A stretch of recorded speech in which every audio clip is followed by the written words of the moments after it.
The reason why most performers from outside Africa don't come to Africa is because they don't get encouraged. I can tell you that. Because I trained in the BBC and I know what I'm talking about.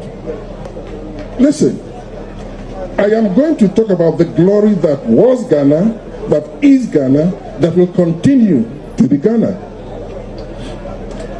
This continent has produced Dr. Kwame Nkrumah. This continent produced Dr. Nnamdi Azikiwe. This continent produced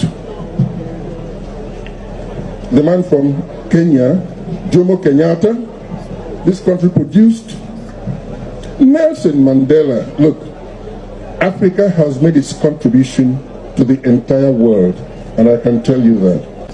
If you want to assess a people and their contributions to the world, you think about their culture. Culture is eclectic. Culture is dynamic. And because of the impact of culture on the minds of people, Ghana registered an indelible impression on the minds of the entire African people on the continent. First of all, let's talk about Ghanaian music. There was a guy called E.T. Mensah.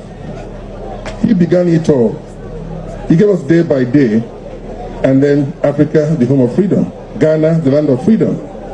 Then after E.T. Mensah, we have the Black Beats of Ghana, led by King Bruce. We have the Broadway Dance Band with Joss Akins. We had the Ramblers Dance Band with Jerry Hansen. We have the African Brothers with Ampadu. Then of course came the Guitar Band series, C.K. Man, E.K. Nyame, because there were so many of them.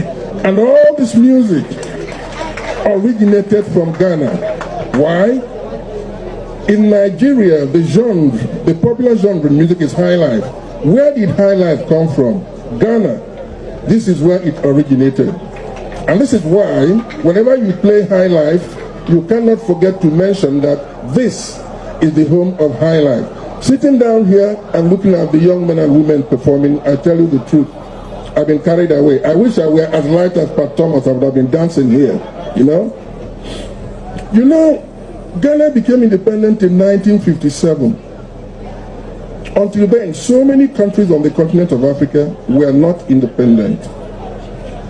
There was a football competition that was organized in 1957 between Ghana and Nigeria.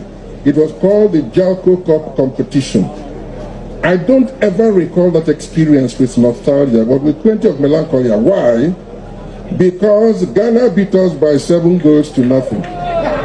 Now, when we come to the field of sports, the first Ghanaian boxer to become a British Empire featherweight champion was somebody called Roy Ankra. You don't know that. On the continent of Africa, I want you to listen properly. Roy Ankra from here became the first British Empire featherweight champion. But we got the world champion before you, then you started producing them. We got the first world featherweight boxing champion, Hogan King Bossy, Nigeria. First world middleweight boxing champion, Dink Tiger from Nigeria. Then we paused. Then you took over. You got Ike, you got Azuma Zoom Zoom Nelson, and then the young man behind us. It will be difficult for you to see any country on the continent of Africa that has impressed the world. I mean, like Ghana. When you beat us by 7 goals to nothing, I remember some of the names that inflicted that humiliation on us.